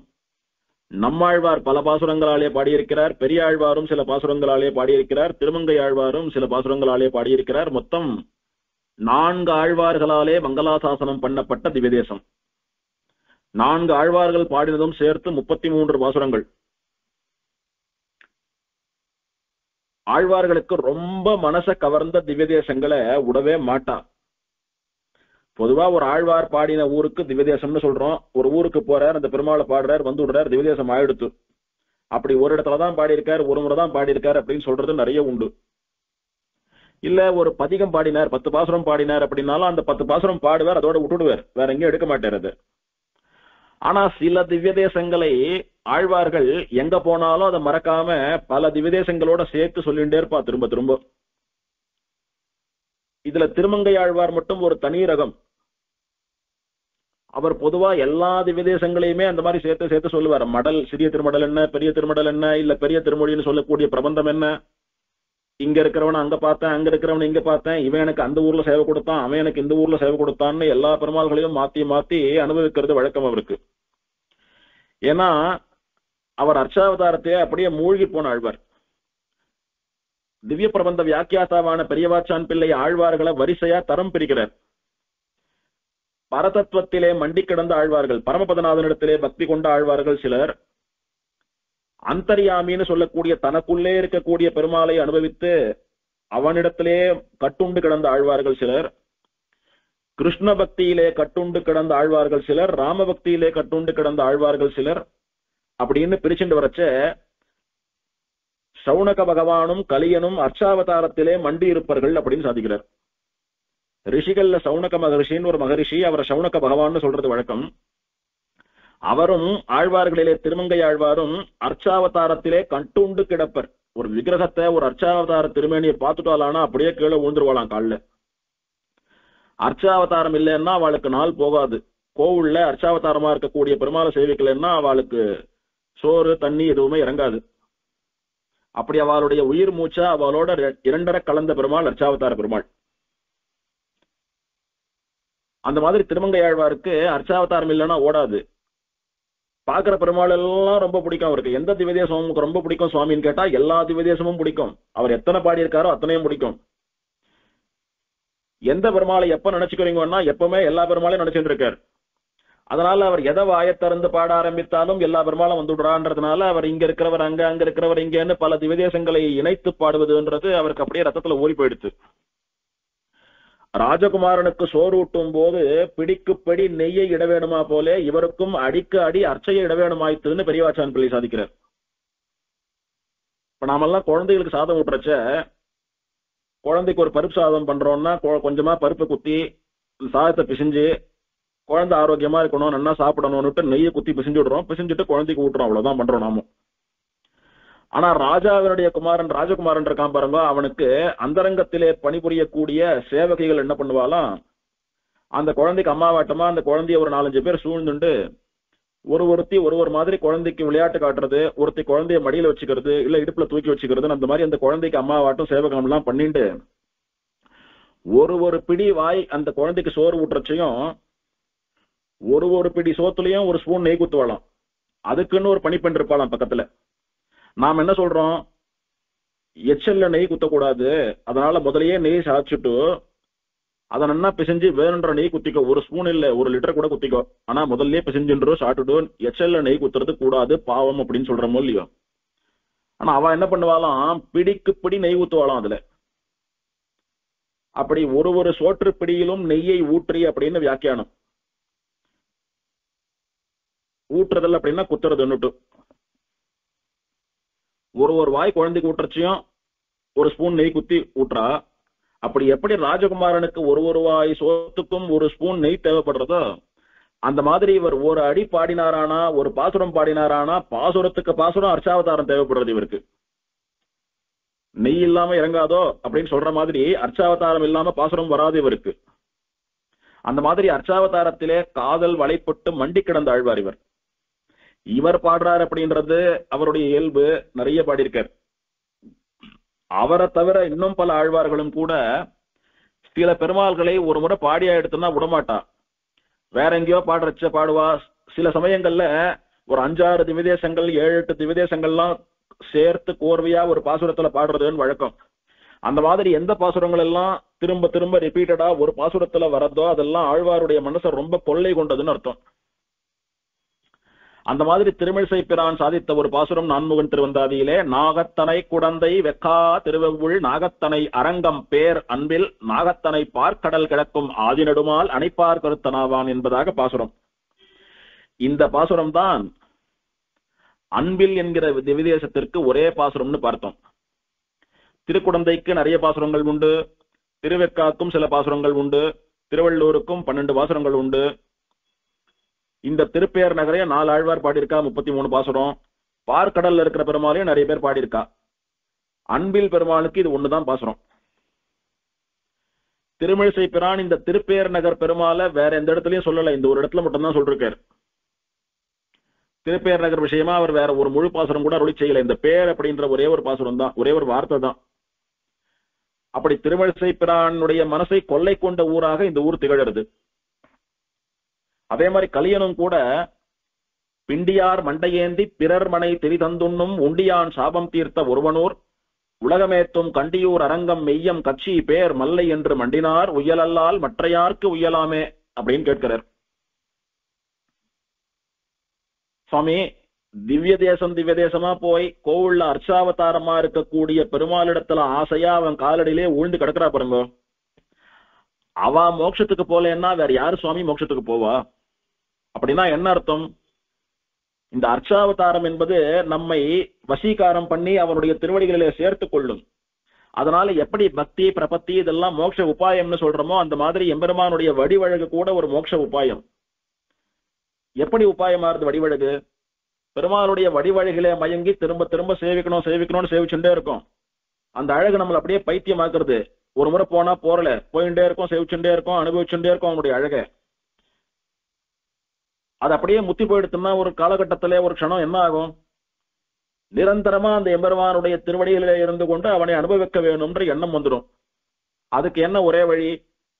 சரணாகதி பண்ணிடணும். பண்ணிட்டா அவன் தன்னுடைய திருவடிகளில் சேர்த்துக் கொள்வான். அப்போ காலாகாலத்துக்கும் எப்போதும் கூட அவன் அனுபவிக்கலான்ற ஒரு சிந்தனை வந்து அது பரநியாசத்திலே மூட்டிவிடும். ஆகையினாலே பெருமாள் தன்னுடைய அழகை காட்டி வசீகரித்து நம்மை அவன் திருவடிகளிலே சேர்த்துக் கொள்வது, அவன் திருவடிகளிலே விழப்பண்ணுவது, நம்மை கடை தேற்றுவதுன்றதும் ஒரு உபாயம், ஒரு யுக்தி, பெருமாள் கையாளக்கூடிய ஒரு யுக்தி. அப்படி திவ்யதேசமா போய் பெருமாளுடைய அர்ச்சாவதாரம்னு சொல்லக்கூடிய விக்கிரக திருமேனியை சேவிக்காதவா அவளுக்கு எப்படி மோட்சம் கிடைக்கும்? இல்ல சேவிக்கிறவாளுக்கு மோட்சம் கிடைக்காம வேற யாருக்கு கிடைக்கும்னு கேட்கிறார் ஆழ்வார்.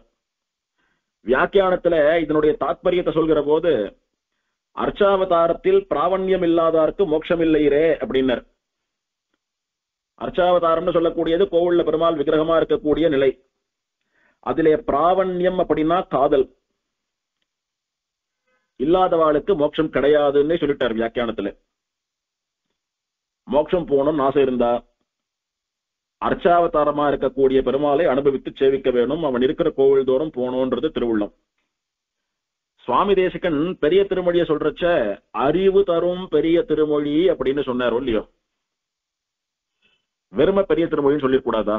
குறியதொரு தாண்டகம் குலா நெடுந்தாண்டகம் அப்படின்னுட்டு எல்லாம் வெறும பேர சொல்லிட்டு வந்தார். அது என்ன பெரிய திருமொழியை மட்டும் அறிவு தரும் பெரிய திருமொழின்னு ஒரு அடைமொழியோட விசேஷணத்தோட சொல்றார். அப்படி பெரிய திருமொழி என்ன அறிவை தரும் அப்படின்னா, அர்ச்சாவதாரத்தில் பிராவண்யம் இல்லாதாருக்கு மோட்சம் இல்லை என்கிற அறிவு தரும் பெரிய திருமொழின்னு வியாக்கியானம். அதுக்கு பெரிய திருமொழி முழுக்க நாம அப்படியே ஒரு மிக்சியில போட்டு ஜூஸ் எடுத்தோம்னா வரக்கூடியது இந்த பாசுரம். அர்ச்சாவதார அனுபவம் முக்கியம், அது இல்லைன்னா மோட்சம் இல்லை அப்படின்றது உபதேசம் சாரம். திருமங்கையாழ்வாரனுடைய பிரபந்தங்கள்ல சாரமான பாசுரங்களா சுவாமி தேசிகன் திருவுள்ளம் சிலதெல்லாம். அதிலே ஒண்ணு இந்த பிண்டியார் மண்டையேந்தின்னு சொல்லக்கூடிய இந்த பாசுரம். அர்ச்சாவதாரத்திலே ஈடுபாடு இல்லையானா வேலைக்காகாது அப்படின்றதா சாரம். தாத்பரியத்தோட இந்த பாசுரம் பிரதானம். இன்னொரு பாசுரம் ஏறார் முயல் விட்டு காக்கை பின் போவதேன்னு மடல்ல வரக்கூடிய ஒரு வரி. கண்ணெதிர்க்க அழகா கொழு கொழுன்னு முயல் போல அர்ச்சாவதாரம் இருக்கும் போது எங்கோ வானத்துல இருக்கக்கூடிய பரவாசுதேவன் வியூகவாசுதேவன் இவாளெல்லாம் தேடிண்டு போலாமா? ஒரு வேடன் நல்ல அழகா எல்லாம் மாம்சத்தை சாப்பிடணும்னு வேட்டையாட போறான். கண்ணுக்கு முன்னாடி கொழு கொழுன்னு நல்ல வெள்ளை வெள்ளைன்னு புசு புசுன்னு ஒரு முசல் ஓடுறது, முயல் ஓடுறது. அத்த வேட்டையாடி சாப்பிடாம எங்கேயோ வத்தலம் தொத்தலமா கண்ணங்கரேல்னு வானத்துல ஆகாசத்துல ஒசர பறந்துட்டு இருக்கிற காக்காயை போய் குறி வைப்பானோ? ஆகையினாலே நமக்குன்னு தன்னுடைய அழகை காட்டி முசல் போல நம்முடைய மனதை கவர்ந்து நம்மோடு விளையாடுவதற்கு காத்து கொண்டிருக்கக்கூடிய அர்ச்சாவதாரத்திலே போய் சரணாகதி பண்ணுங்கோ. பிண்டியார் மண்டையேந்தி பிறர் மனை திரி தந்து உண்ணும் முண்டியான் சாபம் தீர்த்த ஒருவனூர். கையிலே கபாலத்தோடு கூட இந்த கபாலம் எப்போது நிறையும், எப்போது சாபம் நமக்கு நீங்கும் என்று ஊர் ஊரா கையில கபாலத்தை வச்சுண்டு திரிஞ்சின்று இருக்கிற ருத்ரனுடைய சாபம் தீர்த்த ஊர். எந்த ஊர்? உலகமேத்தும் கண்டியோர். இந்த உலகமே பரமேஸ்வரன் என்றும் பரம்பொருள் என்றும் பிறர் கொண்டாடக்கூடிய ருத்ரனுடைய சாபத்தையே தீர்த்த ஊர். அப்படி மகிமை உள்ள விசேஷமான ஊர் அப்படின்னு இந்த லோகமே கொண்டாடுறதான் திருக்கண்டியூரை. அப்பேற்பட்ட திருக்கண்டியூர் என்ன, அரங்கம் ஸ்ரீரங்கம் என்ன, மெய்யம் திருமெய்யம் என்ன, கட்சி காஞ்சிபுரம் என்ன, பேர்னு சொல்லக்கூடிய திருப்பேர் நகர் திவ்யதேசம் இந்த ஊர் என்ன, மல்லை திருக்கடல் மல்லைன்னு சொல்லக்கூடிய மகாபலிபுரம் என்ன என்று மண்டினார். இப்படி பெருமாள் எந்தெந்த திவ்யதேசத்துல எல்லாம் இருக்கானோ அங்க போய் அந்த திவ்யதேசமே கதின்னு கிடக்கிறவா. உய்யல் அல்லால் மற்ற யாருக்கு உய்யலாமே? அவா மோட்சத்துக்கு போகாம யார் சுவாமி மோட்சத்துக்கு போவா? இப்படி தான் சயனிச்சுட்டு இருக்கிற, தான் எழுந்தருளி இருக்கிற திவ்யதேசங்கள் தோறும் தேடி வந்து ஆசைப்பட்டு அவனை சேவிக்கிறவால மோட்சத்துக்கு அழிச்சிக்காம வேற யாரும் அழிச்சிப்பான்? அவன் அவளுக்கு மோட்சம் கொடுக்காம யாருக்கு கொடுப்பான்னு சுவாமி தேசிகன் கேட்கிறார். அந்த மாதிரி கலியனுடைய அருளை செயல்கள்ல சுவாமி தேசிகன் சாரமா சொன்ன 3 பாசுரங்கள்ல 2 பார்த்தோம். பிண்டியார் மண்டையேந்தின்னு ஒண்ணு இந்த பாசுரம், ஏறார் முயல் விட்டு காக்கை பின் போவது என்ற வாசகம் அந்த வரி ஒண்ணு. இன்னொன்னு மற்றுமோர் தெய்வம் உளதென்று இருப்பாரோடு உற்றிலேன், உற்றதும் உன் அடியார்க்கு அடிமை, மற்றெல்லாம் பேசிலும் நின் திருவெட்டெழுத்தும் கற்றும் நான் கண்ணபுரத்துறை அம்மானே என்கிற பாசுரம். உன்னை தவிர ஒரு பரம்பொருள் உண்டு என்று நினைத்துக் கொண்டிருக்கிறார்களே, அவளோட நான் சேரமாட்டேன். அப்ப யாரோட சேருவேன் அப்படின்னா, உற்றதும் உன் அடியார்க்கு அடிமை, தேவதாந்திர சம்பந்திகளோட சேரமாட்டேன். உன்னுடைய அடியவர்களிடத்துல சேருவேன்னு தானே சொல்லணும். ஆனா சேருவேன்னு சொல்லல, உற்றதும் உன் அடியார்க்கு அடிமை. அவளோட சேரக்கூடிய அளவுக்கு நான் ஒன்னும் அவ்வளவு பெரியவன் இல்லை, அவளுக்கு சமானமானவன் இல்லை.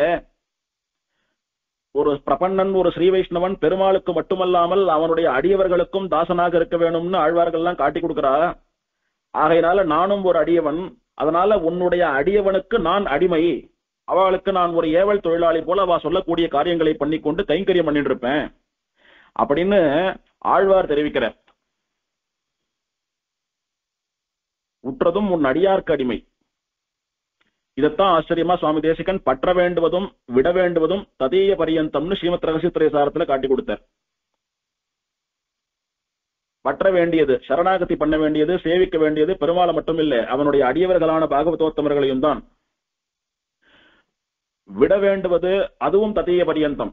தேவதாந்திர சம்பந்தத்தை விடணும் அப்படின்னா தேவதாந்திரத்தை பிரதானமா பரம்பொருள்னு நினைச்சு வழிபடக்கூடிய அடியவர்களுடைய தேவதாந்திர தாசர்களுடைய சம்பந்தத்தையும் விட வேணும் என்பதாக. அந்த சுவாமி தேசிகனுடைய வாசகத்திற்கு உபதேசத்திற்கு அடி மூலம் இந்த பாசுரம் தான். இப்பேற்பட்ட அறிவை தரக்கூடியதான பெரிய திருமொழின்னு சுவாமி கொண்டாடினார். அப்படி பெரிய திருமொழிக்கே உயிராக, நாடியாக, உயிர் நாடியாக, ஹிருதயமாக இருக்கக்கூடிய இந்த பாசுரத்திலே இடம்பெற்ற திவ்யதேசம் இந்த திருப்பேர் நகர் திவ்யதேசம்.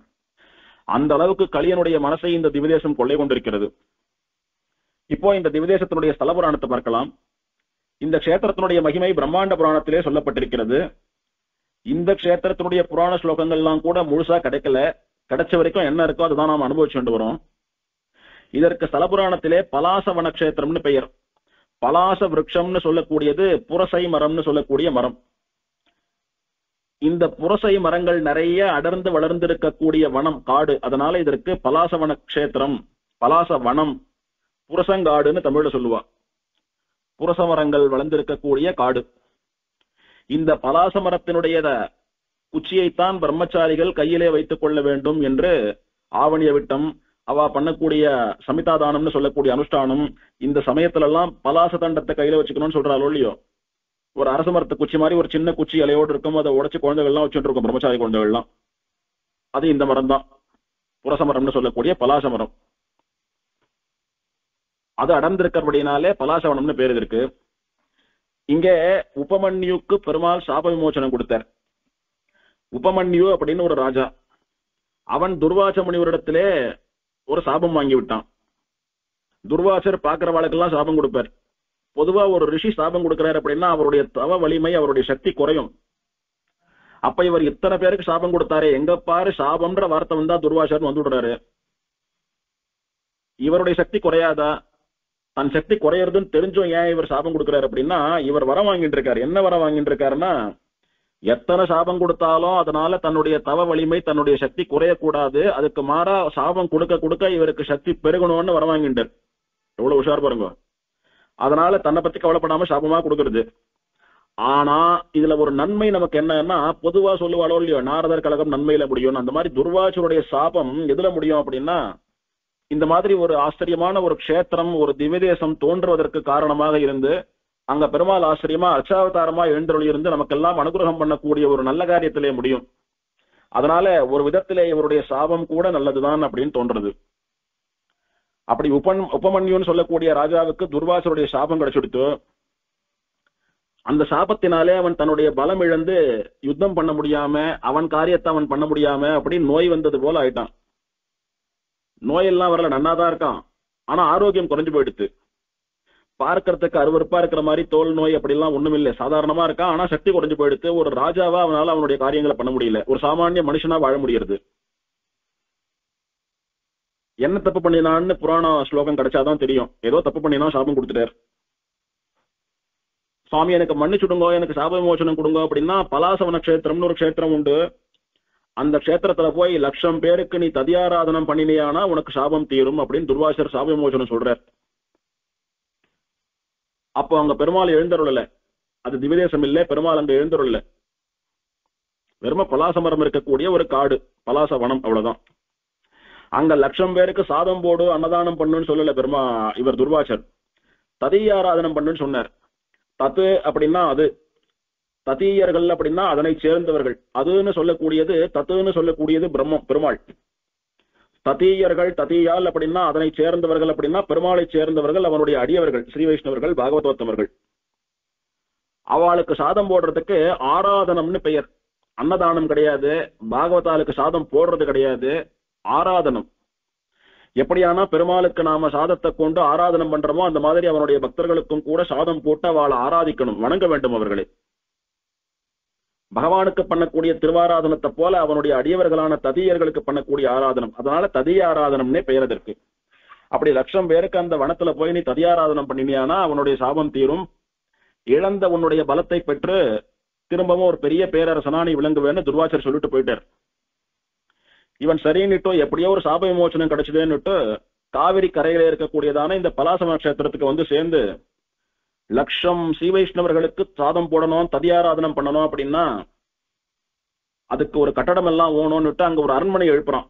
அந்த ஊர்ல ஒரு அரண்மனையை கட்டி ஒரு நாளைக்கு 1000 ஸ்ரீ வைஷ்ணவர்களுக்கு ததியாராதனம், அதாவது முறையா அவளுடைய கால் அலம்பி அவளுக்கு பாத பூஜை எல்லாம் பண்ணி அவளுக்கு இடம் பண்ணி இலை போட்டு நல்ல முறையில சாதம் எல்லாம் பரிமாறி அவ வைதிகமா நன்னா வயிறார வேணுன்றதெல்லாம் கேட்டு போறோம் போறோம்னு திருப்தியா சாப்பிடக்கூடிய அளவுக்கு நிறுத்தி நிதானமா நிம்மதியா சாப்பிடணும்.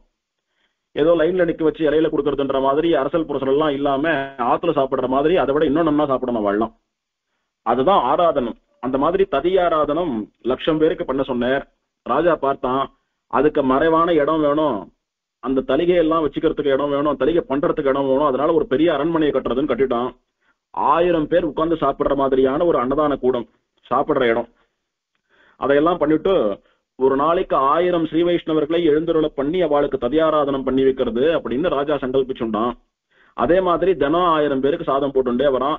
1000 ஸ்ரீ வைஷ்ணவர்களை அவளுக்கு ஸ்ரீபாத தீர்த்தம் சேர்த்து அவளுக்கு திருவடியை விளக்கி அவ கால அலம்பி அவளை சேவித்து அவளுக்கு சாதம் போட்டு வரான். அது என்ன அப்படி வசந்ததா இந்த ததியாராதனம் அப்படின்னா, தர்மசாஸ்திரம் சொல்றச்ச ஆராதனானாம் சர்வேஷாம் விஷ்ணோர் ஆராதனம் பரம் தஸ்மாத் பரதரம் புரோக்தம் ததீய ஆராதனம் பரம் அப்படின்னு ஒரு ஸ்லோகம். ஆராதனைகளிலே பூஜைகளிலே எது உசந்தது உயர்ந்தது அப்படின்னா விஷ்ணுவினுடைய ஆராதனம். ஏதேதோ தேவதைகளை ஆராதனை பண்றது பூஜை பண்றதை காட்டிலும் எம்பெருமான் ஸ்ரீமன் நாராயணனை பண்ணக்கூடிய ஆராதனம் எல்லாவற்றை காட்டிலும் உசந்தது. அதுக்கு மேலான ஆராதனம் ஒண்ணு கிடையாது. அதை காட்டிலும் வசந்த ஒரு ஆராதனம் எது அப்படின்னா அவனுடைய அடியவர்களான ததீயர்களை பாகவதோத்தமர்களான ஸ்ரீ வைஷ்ணவர்களை ஆராதிப்பது அதை காட்டிலும் உசந்தது. பகவத் ஆராதனத்தை காட்டிலும் பாகவத் ஆராதனம் உசந்தது. பகவான் தன்னை ஆராதித்தா என்ன திருப்தி அடைவானோ ஆனந்தம் அடைவானோ அதை காட்டிலும் பல மடங்கு ஆனந்தம் அவனுடைய அடியவர்களை ஆராதித்தால் அடையறான் பெருமாள். ஆகையினால அப்படி உசந்ததாக சொல்லப்பட்ட ததியாராதனத்தை முறைப்படி நிதானமா பண்ணணும்னுட்டு ஒரு நாளைக்கு 1000 பேருக்கு ததியாராதனம் பண்றதுன்னு அறிவித்து அவனுடைய ஊழியர்கள் அவனுடைய சேவகர்களை எல்லாம் அனுப்பி 1000 ஸ்ரீ வைஷ்ணவர்களை தினம் எழுந்தருள பண்ணி கொண்டு வருவது உங்களுடைய காரியம்னு நியமிச்சுட்டான். 1000 சுவாமிகள் வருவா. அவளுக்கு ஆச்சரியமா யார் யாருக்கு என்னென்ன பிடிக்குமோ அதெல்லாம் கூட தலிகை பண்ணி அவ போதும் போதும்னு சொல்ற அளவுக்கு திருப்தியா சாப்பிட்டு இவனை அனுகிரகம் பண்ணிட்டு போவா. உனக்கு சீக்கிரம் சாப விமோசனம் ஆனோன்ற அனுகிரகம் பண்ணிட்டு போவா. அந்த மாதிரி பண்ணிட்டே இருக்கிறச்ச ஒரு நாள் 1000 ஸ்ரீ வைஷ்ணவர்கள் வைஷ்ணவத்துக்கு சேவகாலாம் போயிருக்கா. ஒருத்தரும் வரல. எல்லாம் சித்தமா இருக்கு. நாழியா எடுத்து யாரும் வரலையே நீ அரண்மனை வாசல்ல காத்துட்டு யாரான ஸ்ரீ வைஷ்ணவா வரமாட்டாளான்னு பார்த்துட்டு இருக்கான். அப்படி பாக்குற சமயத்துல பெருமாள் ஸ்ரீமன் நாராயணன் ஒரு பிராமணராக ஒரு ஸ்ரீ வைஷ்ணவராக மாறி ஒரு ஸ்ரீ வைஷ்ணவ வேஷம் கொண்டு அந்த இடத்துக்கு வந்து சேர்றான். சேர்ந்து எனக்கு பசிக்கிறது சாதம் போடுன்னு கேட்கிறான். இவன் என்ன சொல்லணும்? 1000 ஸ்ரீ வைஷ்ணவர்களுக்கு தினம் பண்றது வழக்கம். 1000 பேர் ஐஷன்வரத்துக்கு போயிருக்கா, உட்காருங்க அவ வந்துடட்டோன்னு சொல்லணுமோ இல்லையோ? அப்படிதான் சொல்றது வழக்கம். நாம எல்லாம் அப்படி சொல்லக்கூடாது. பசின்னு வந்துட்டா போட்டுடணும். முதல்ல சொல்ல போனா ஒரு ஸ்ரீ வைஷ்ணவர் நம்ம மாத்துக்கு சாப்பிட வந்துட்டார், ரொம்ப பசிக்கிறதுன்னு சொல்றாரு, இப்ப சாப்பிட்டே ஆனோன்றார் அப்படின்னா அவருக்காக ஆராதனத்தை கூட சுருக்கி பண்ணலாமா? பொதுவா ஆராதனத்தை நிறுத்தி நிதானமா முறைப்படி பண்றதுக்கு 1 மணி நேரமோ இல்ல அரை மணி நேரமோ பண்றது வழக்கமா வச்சுட்டு இருக்கோம்னு வச்சுக்கோங்க. ஒரு ஸ்ரீ வைஷ்ணவர் ஒரு சுவாமி ஒரு பாகவதோத்தமர் சாப்பிடணும்னு வந்துட்டார், சாதம் போடுங்கன்னு வாயை திறந்து கேட்டுட்டார். சுவாமி நான் வழக்கம் போல பெருமாளுக்கு பண்றதை பண்ணிட்டு தான் வருவேன், நிறுத்தி நிதானமா அரிஹி ஓம்னு ஆரம்பிப்பேன்லாம் சொல்லக்கூடாது. சங்கிரகமா ஏதோ முக்கியமான பாகத்தை பண்ணி பெருமாளுக்கு அந்த சாதத்தை நைவேத்தியம் பண்ணி உடனே அவருக்கு சாதம் போட்டு அவர் சாப்பிடணும். முதல்ல அதுதான் முக்கியம். நாளைக்கு திருவாராதனம் பண்றச்ச அந்த சுவாமி ஆராதிக்கிறதுக்காக நேற்று ஆராதனத்தை சங்கிரகமா முடிச்சுட்டேன் மன்னிச்சுன்னு சொல்லிக்கலாம். பெருமாள் ஒன்னும் பெருசா நினைச்சுக்க மாட்டான். அப்படி சொல்லலைன்னாலும் பெருமாள் கோச்சிக்க மாட்டான் இந்த விஷயத்துல. அதனால பகவானுடைய ஆராதனத்தை காட்டிலும் பாகவத ஆராதனம் பிரதானம். வந்திருக்கிறவர் ஒரு ஸ்ரீ வைஷ்ணவர் ஒரு பாகவதோத்தமர், அவருக்கு ததியாராதனம் பண்ணணும்னுட்டு அவர் அழிச்சும் போறான். சேவகால்லாம் 1000 ஸ்ரீ வைஷ்ணவால் அழிச்சுட்டு வரத்துக்கு போயிருக்கா, யாரும் இல்ல. இவனே இவன் கையால பரிமாறுறான். ஒன்னா சாதிக்க என்ன வேணும் பெருமாள் இலையில சாதிக்கிறான். பெருமாள் சாப்பிடுறார். சாட்டா தீந்து போயிடுத்து, திரும்ப சாதிக்கணும்னு சாதிச்சுட்டே வரான். அப்படி இருக்கிறது எல்லாம் சாதிச்சா எடுத்து இன்னும் போடு இன்னும் போடு இன்னும் போடுன்னு பெருமாள் 1000 பேருக்கு பண்ண தலையும் தான் ஒருத்தனே சாட்டான். சாட்டுட்டோம் என்ன ஏதானே போடுவானான்னு பார்த்துட்டு இருக்கான். அப்போ ராஜாவை பார்த்து பெருமாள் கேட்கறான், அவ்வளவுதானா தீந்து போயிடுத்தா வேற எதுவும் இல்லையா அப்படின்னா, இல்லாடியேன்னு ஒரு 1000 பேருக்கு பண்ணது அது அப்படியே சுவாமிக்கு சாதிச்சுட்டேன், சுவாமி அம்சேஞ்சு எடுத்து இங்க ஒண்ணும் இல்லை, க்ஷமிக்கணும், ஏதான பண்ணட்டுமா மன்னிச்சுடுங்க அப்படின்னு கேட்கிற போது, எனக்கு எல்லாம் பண்ணேன் ஆனா அப்பம் பண்ணல. எனக்கு அப்பமானா ரொம்ப பிடிக்கும். நான் குழந்தையா இருக்கிறச்சே எங்க அம்மா எனக்கு அப்பம் கொடுத்துதான் என்ன வளர்த்தா. அப்பம் கலந்த சிற்றுண்டி அக்காரம் பாலில் கலந்து சொப்பட நான் சுட்டு வைத்தேன் தின்னலுறுதியேல் நம்பி அப்படின்னு எங்க அம்மா எனக்கு அப்பம் கொடுத்து வளர்த்தா. அப்பம்னா ரொம்ப பிடிக்கும் எனக்கு. நன்னா ஏலக்காயெல்லாம் தட்டி போட்டு நன்னா நெய் குத்தி கமகமான்னு இனிப்பா பண்ணக்கூடிய அந்த வாசனையான அப்பம் ரொம்ப பிடிக்கும் எனக்கு. அதையான எனக்கு பண்ணி கொடுக்குறியா அப்படின்னு கேட்டா, ஒரு 1000 அப்பங்களை பண்ணி ஒரு குடத்திலே சேர்த்து சுவாமிக்கு கொடுத்தான் நான் பெருமாளுக்கு, அந்த ஸ்ரீ வைஷ்ணவருக்கு.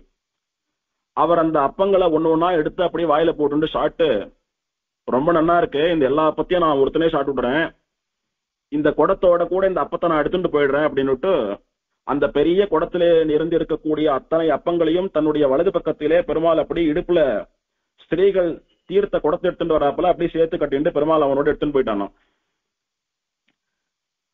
இவன் அப்படி பாக்குறான், இது என்ன காட்சி?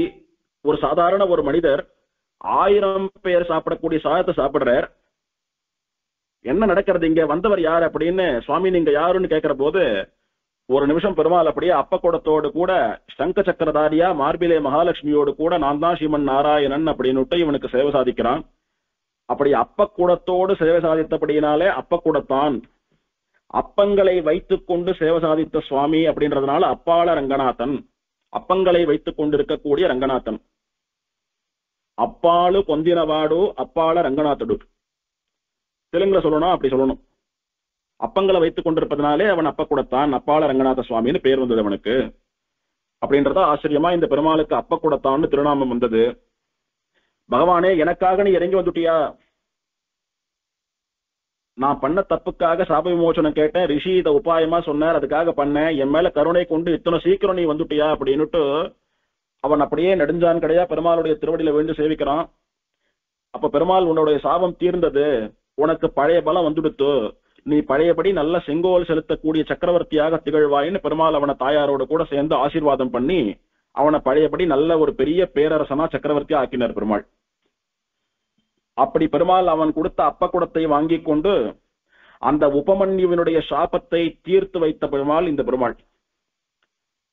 இது உபமன்யுவுக்கு பெருமாள் சாப விமோசனம் கொடுத்ததான சரித்திரம். இன்னும் இந்திரனுடைய கர்வத்தை பெருமாள் பங்கம் பண்ணியது, கோயில் அமைப்பு, உற்சவம், இந்த தேசத்தினுடைய சிறப்புகள், முக்கியமா இந்த ஊர்ல உயிர் நாடி போன்றது இந்த திவ்யதேசத்திற்கு ஆழ்வார்களுடைய மங்களாசாசனம். சில ஊர்ல ஆழ்வார்கள் அப்படியே உருகி போய் அங்க இருந்து வர முடியாதபடிக்கு அங்கே உழுந்துடுவா. அந்த மாதிரி உழுந்த திவ்யதேசம் இது. 4 ஆழ்வார்களும் அப்படியே உழுந்து விடுறாங்க. அதனால இந்த திவ்யதேச அனுபவம் பிரதானமான பாகம் இந்த திருத்தலத்திற்கு. அதுவும் இல்லாமல் பிள்ளை பெருமாள் ஐயங்காருடைய பாடல், விஷ்ணு ஸ்தலாதர்ஷ ஸ்லோகம், இதெல்லாம் அனுபவிக்க இருக்கிறபடினாலே தொடர்ந்து நாளைக்கும் இதே சமயத்திற்கு திவ்யதேச அனுபவத்திலே இந்த திருப்பேர் நகர் என்கிற திவ்யதேச அனுபவம் தான் என்பதாக விஞ்ஞாபித்துக் கொள்கிறேன். உற்றேன் உகந்து பணி செய்து உணபாதம் பெற்றேன், இதே இன்னம் வேண்டுவது எந்தாய், கற்றார் மறைவாணர்கள் வாழ் திருப்பேரார்க்கு அற்றார் அடியார் தமக்கு அல்லல் நில்லாவே. ஸ்ரீமதே கமலவல்லி நாயிகா சமேத அப்பாள ரங்கநாத பரபிரம்மனே நமஹ. ஆழ்வார் எம்பெருமானார் சீரார் தூப்புள் திருவேங்கடமுடையான் திருவடிகளே சரணம்.